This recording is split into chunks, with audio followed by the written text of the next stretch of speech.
अर्थव्यवस्था में हम उसको अलग अलग पार्ट में डिवाइड करते हैं। जैसे कि अगर हम देखें तो भारतीय अर्थव्यवस्था क्या है, उसका स्ट्रक्चर क्या है, उसके मुख्य भाग क्या हैं। तो दूसरा आपका प्लानिंग ऑफ द इकोनॉमी है। इसके बाद अगर हम देखें तो आपका फाइनेंशियल सेक्टर है, पब्लिक फाइनेंस सिस्टम है। तो हम एक एक विषय वस्तु को विस्तार से बताएंगे। तो आज का हमारा चर्चा का जो विषय है वो नेशनल इनकम है, राष्ट्रीय आय है। हम राष्ट्रीय आय के बारे में आप सभी को बताएंगे कि राष्ट्रीय आय क्या है, उसकी डेफिनेशन, राष्ट्रीय आय को मेजर करने के लिए, मापन करने के लिए कौन कौन से मुख्य पैरामीटर्स निर्धारित किए गए हैं।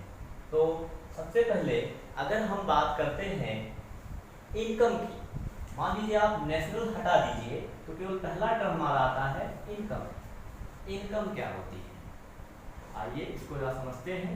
इनकम, अगर हम इनकम की बात करते हैं तो एक तुरंत हमारे दिमाग में एक आइडिया आता है कि कोई भी व्यक्ति जितना पैसा अर्न करता है किसी काम को करने पर वो उसकी इनकम होती है। जैसे कोई कहीं वर्क कर रहा है, उसकी पर्टिकुलर सैलरी है, अगर किसी को महीने में 50,000 रुपये मिलते हैं उस काम के बदले तो उसकी वो इनकम कहलाती है, उसकी वो आय कहलाती है। ऐसे लेकिन इसका अगर हम विस्तृत रूप देखें, ब्रॉड रूप देखें, ब्रॉड रूप क्या हो सकता है, तो अगर हम बात करें 1990 की, 1990 में क्या हुआ कि एक हमारे पास नया कॉन्सेप्ट आया। वो कॉन्सेप्ट क्या था, वो कॉन्सेप्ट था ह्यूमन डेवलपमेंट। ह्यूमन डेवलपमेंट, मानव विकास, और जिसके जरिए ह्यूमन डेवलपमेंट इंडेक्स भी जारी किया जाता है, HDI हम उसको कहते हैं। तो ह्यूमन डेवलपमेंट कैसे होगा, तो ह्यूमन डेवलपमेंट का जो सीधा सा अभिप्राय था वो आपकी इनकम के साथ। तो इनकम में क्या चीज़ें होंगी, कोई 100 रुपये भी कमा रहा है, कोई 1000 कमा रहा है, कोई 2000 कमा रहा है, लेकिन अगर वो इनकम के साथ साथ अगर वो हैप्पी नहीं है, हैप्पी मीन्स हैप्पीनेस, ठीक, उसका हेल्थ, सोशल सेक्टर, जितनी भी बेसिक आवश्यकताएं हैं एक मानव जीवन को खुशी और खुशहाल बनाने के लिए, जो भी हमारी मूलभूत आवश्यकताएं हैं, मूलभूत आवश्यकताएं हमारा स्वास्थ्य, हमारी खुशी, हमारा सामाजिक विकास और उसके साथ साथ हमारा आर्थिक विकास भी है। तो अगर ये सारी वस्तुएं, ये सारे पैरामीटर्स, ये सारे बिंदु किसी भी देश में, किसी भी राज्य विशेष में पाए जाते हैं, रहते हैं, तो वो जो है हम वहाँ पर उसके इनकम से हम अभिप्राय लगाते हैं। जैसे कि अगर आप ऐसे जनरली विश्लेषण करेंगे तो लगेगा कि जो है कोई व्यक्ति कमा तो रहा है लेकिन वो हैप्पी नहीं है, उसका हेल्थ अच्छा नहीं है, तो वो सारी चीज़ें इनकम से डिपेंड करती हैं। और इनकम का एक दूसरा जो है अभिप्राय ये भी है, अगर हम इनकम एक अपने राज्य के बारे में जानना चाहते हैं, जैसे नेशनल इनकम की बात कर रहे हैं हम, तो अभी जो बताया वो एक इनकम थी पर्टिकुलर इंडिविजुअल व्यक्ति की।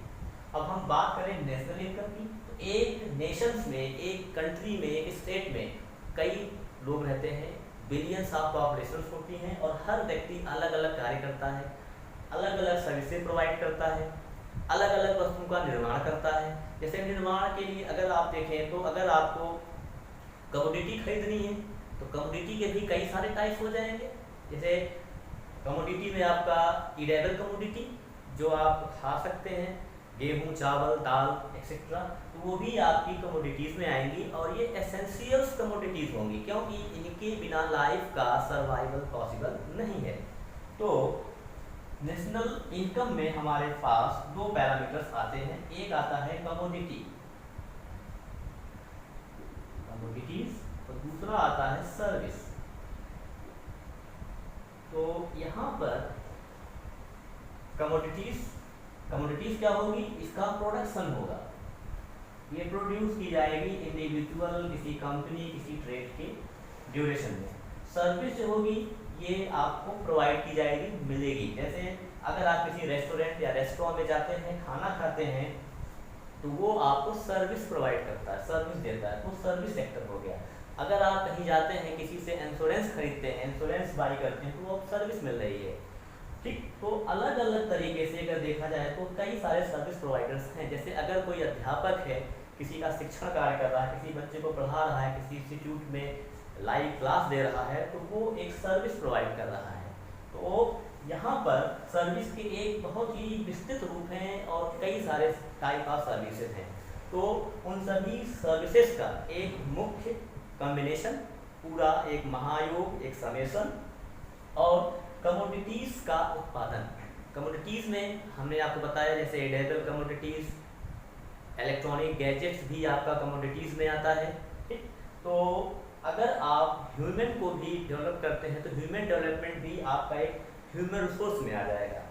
तो ह्यूमन रिसोर्स जो होगा समय के साथ साथ वो भी डिप्रिसिएट हो जाता है। जैसे क्या है, कोई यूथ है तो वो बहुत अच्छा काम करेगा, अगर कोई उसकी एज बढ़ गई, 40 इयर्स का हो गया, तो उसकी वर्क एफिशिएंसी घट जाएगी। तो डेप्रिसिएशंस आर रनिंग एवरीवेयर।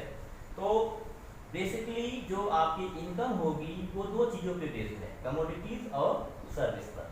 और जब आप इनको एक पर्टिकुलर टाइम या ड्यूरेशन में बताएंगे, जैसे मान लीजिए कि अगर हमारे कंट्री की बात की जाए तो हमारे यहाँ जो वित्त वर्ष है, फाइनेंशियल ईयर है, वो 1 अप्रैल से लेकर 31 मार्च तक का होता है। तो ये पूरा 1 साल का टाइम है। इस समय के अंतर्गत किसी हमारे कंट्री में, हमारे राष्ट्र में जो भी कमोडिटीज प्रोड्यूस की जाएंगी, जो भी सर्विसेज प्रोवाइड की जाएंगी, उन सभी का जो नेट प्रोडक्ट होगा, जो नेट आउटपुट होगा, पूरा कमोडिटी और सर्विस का आउटपुट जो होगा, वो पूरा जो निकल के आएगा, उसको हम कहेंगे नेशनल इनकम, राष्ट्रीय आय। हमारे देश में सभी के द्वारा किए गए कार्यों और सभी अलग अलग कॉमर्स और ट्रेड और इंडस्ट्रीज से प्रोड्यूस की गई कमोडिटीज़ का जो नेट सम है, जो नेट आउटपुट है, वो हमारे कंट्री में प्रोड्यूस हुआ। इसलिए जो है हम उसको नेशनल इनकम कहेंगे, क्योंकि उसी इनकम के थ्रू, उसी प्रोडक्ट और सर्विस के थ्रू जो है सारी सुविधाएं और सारे वर्क्स कंट्रीज में किए जाते हैं, इसलिए वो नेशनल इनकम कहलाता है। तो ये था हमारा राष्ट्रीय आय का एक परिचय कि राष्ट्रीय आय क्या है, और राष्ट्रीय आय अलग अलग देशों की अलग अलग होती है, और राष्ट्रीय आय के आधार पर ही जो है हम राष्ट्र की अर्थव्यवस्था को विभाजित भी करते हैं। तो जैसे अगर आज के रेफरेंस में हम देखें तो आज के रेफरेंस में अर्थव्यवस्थाओं को हम मुख्यतः 3 भागों में विभाजित कर सकते हैं। पहली अर्थव्यवस्था जैसे आपकी विकसित अर्थव्यवस्था है, जैसे विकसित अर्थव्यवस्था, और दूसरी विकासशील अर्थव्यवस्था है, और तीसरी जो है वो आपकी अविकसित अर्थव्यवस्था है। तो अब यहाँ पे प्रश्न ये उठता है कि हम किसको विकसित मानेंगे, किसको हम विकासशील कहेंगे और किसको हम अविकसित कहेंगे। तो अगर हम इंटरनेशनल फाइनेंशियल इंस्टीट्यूट्स की बात करें, जिसमें आपका IMF, international monetary fund, world bank, Asian development banks आते हैं, ये जो अंतर्राष्ट्रीय फाइनेंशियल इंस्टीट्यूट्स हैं, ये किसी भी पर्टिकुलर कंट्री की राष्ट्रीय आय को कैलकुलेट करते हैं, उनका एक मानक निर्धारित करते हैं। उसके हिसाब से ये निर्धारित होता है कि कौन सी विकसित अर्थव्यवस्था है, कौन सी विकासशील है, कौन सी अविकसित है। तो जैसे आपका USA हो गया, कनाडा हो गया, ऑस्ट्रेलिया हो गया, यूरोपियन कंट्रीज के देश हो गए, ये सब की अर्थव्यवस्थाएं विकसित हैं क्योंकि इनका विकास पूर्ण हो चुका है और इनकी जो GDP ग्रोथ है वो बहुत कम रहती है। दूसरा विकासशील अर्थव्यवस्था, जैसे हम जिस देश में रहते हैं, हमारे देश की अर्थव्यवस्था एक विकासशील अर्थव्यवस्था है क्योंकि निरंतर हमारी प्रगति हो रही है। अविकसित अर्थव्यवस्था वो अर्थव्यवस्था है जो बिल्कुल जिसकी कोई ग्रोथ ही नहीं है, ग्रोथ बहुत स्लो है या नेगेटिव में है, वो अविकसित अर्थव्यवस्था होती है। अफ्रीकन कंट्रीज के जो है मोस्टली अफ्रीकन कॉन्टिनेंट्स में जितने भी लगभग देश हैं मोस्टली, वो सभी के सभी अविकसित अर्थव्यवस्था के एक प्रारूप में आते हैं। तो ये था हमारा अर्थव्यवस्था का प्रकार। तो हमारी अर्थव्यवस्था कैसी है? हमारी अर्थव्यवस्था विकासशील है। हमारी अर्थव्यवस्था कैसी है? मिश्रित है। तो हमारी अर्थव्यवस्था के कई सारे फीचर्स भी हैं, लेकिन वो तो एक अलग इशू है। हम अभी आपको बताएंगे कि राष्ट्रीय आय को मापन करने के लिए कितने पैरामीटर्स हैं, कौन कौन से ऐसे बिंदु हैं जिस पे हम राष्ट्रीय आय को चेक करेंगे। आइए, तो अर्थव्यवस्था, राष्ट्रीय इनकम को जो है हम किन किन पैरामीटर से मेजर करेंगे। हमारा पहला है टर्म जीडीपी। जीडीपी का मतलब होता है ग्रॉस डोमेस्टिक प्रोडक्ट, ये हमारा जो है जीडीपी। दूसरा है हमारा GNP. GNP GNP gross national income. इसके बाद जो हमारा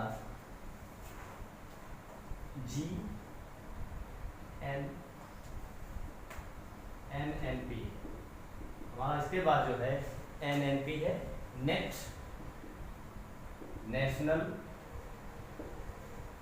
प्रोडक्ट। और हमारा अंतिम और चौथा जो है वो एनडीपी है नेट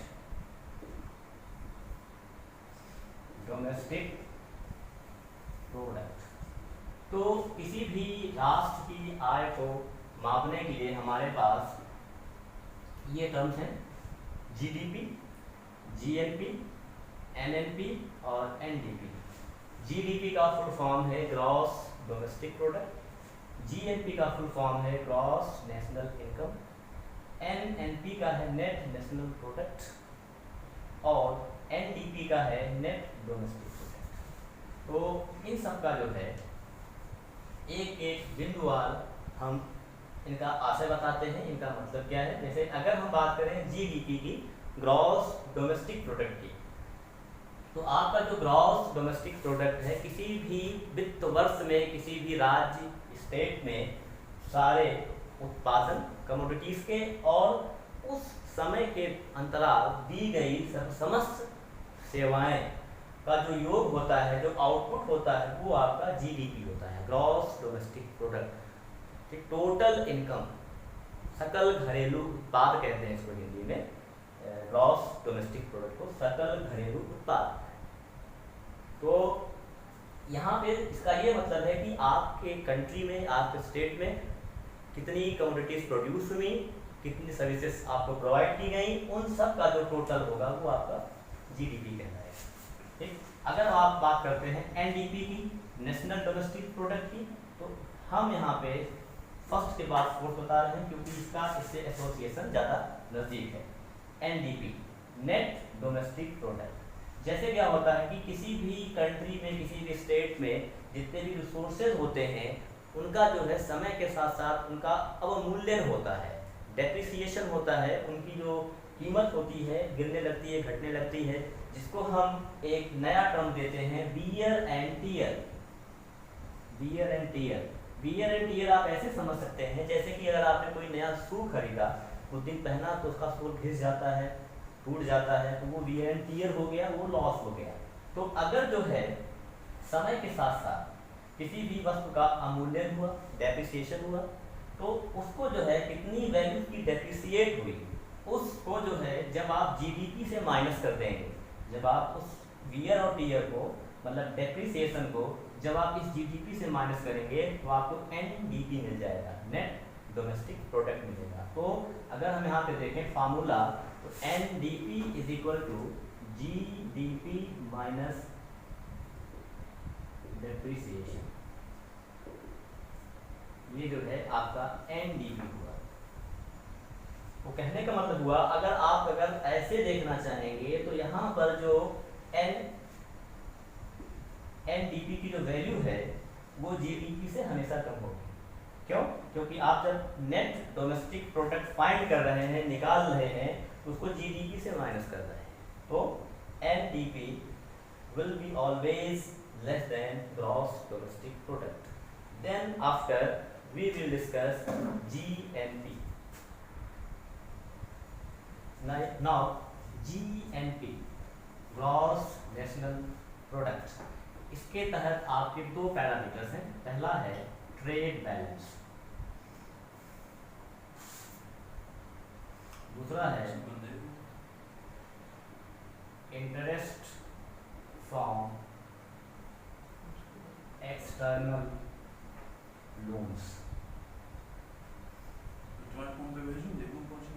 ये दो चीजें हैं। जीएनपी को कैलकुलेट करने के लिए आपके पास ग्रॉस नेशनल प्रोडक्ट को फाइंड करने के लिए ट्रेड बैलेंस है और इंटरेस्ट फ्रॉम एक्सटर्नल लोन। तो यहाँ पे जो है आपका जैसे जीएनपी में भी आता है कि जैसे कि कुछ ऐसे भी पर्सन्स होते हैं जो अब्रॉड रहते हैं, जो भारत के अंदर नहीं रहते और बाहर रह करके वो कमाते हैं, पैसा अर्न करते हैं और अपनी बचत को, अपनी उस इनकम को अपने कंट्री में भेजते हैं। तो वो जो है आपका जीएनपी में वो ऐड हो जाएगा। तो अगर आपको जीएनपी निकालना है तो इसके लिए होगा GNP is equal to GDP plus income from abroad. ये आपका जीएनपी का फार्मूला है। जीएनपी फार्मूला आपको पता होना चाहिए कि जीएनपी कैसे निकालेंगे, GDP plus income from abroad. तो जो भी आपकी एक पॉपुलेशन है, सिटीजन्स हैं कंट्री के, जो बाहर रहते हैं और वहाँ से अर्न करते हैं मनी, और अर्न करने के बाद वो बाहर से पैसा आपके अपने देश से भेजते हैं, तो वो आपकी हो जाएगी इनकम फ्रॉम एब्रॉड कहलाती है। जैसे कि आपने कितने डॉलर्स कमाए, आपने कितने रियाल्स कमाए, तो वो कहा जाता है आपका कि आपके देश में कितना विदेशी मुद्रा का भंडार हो गया।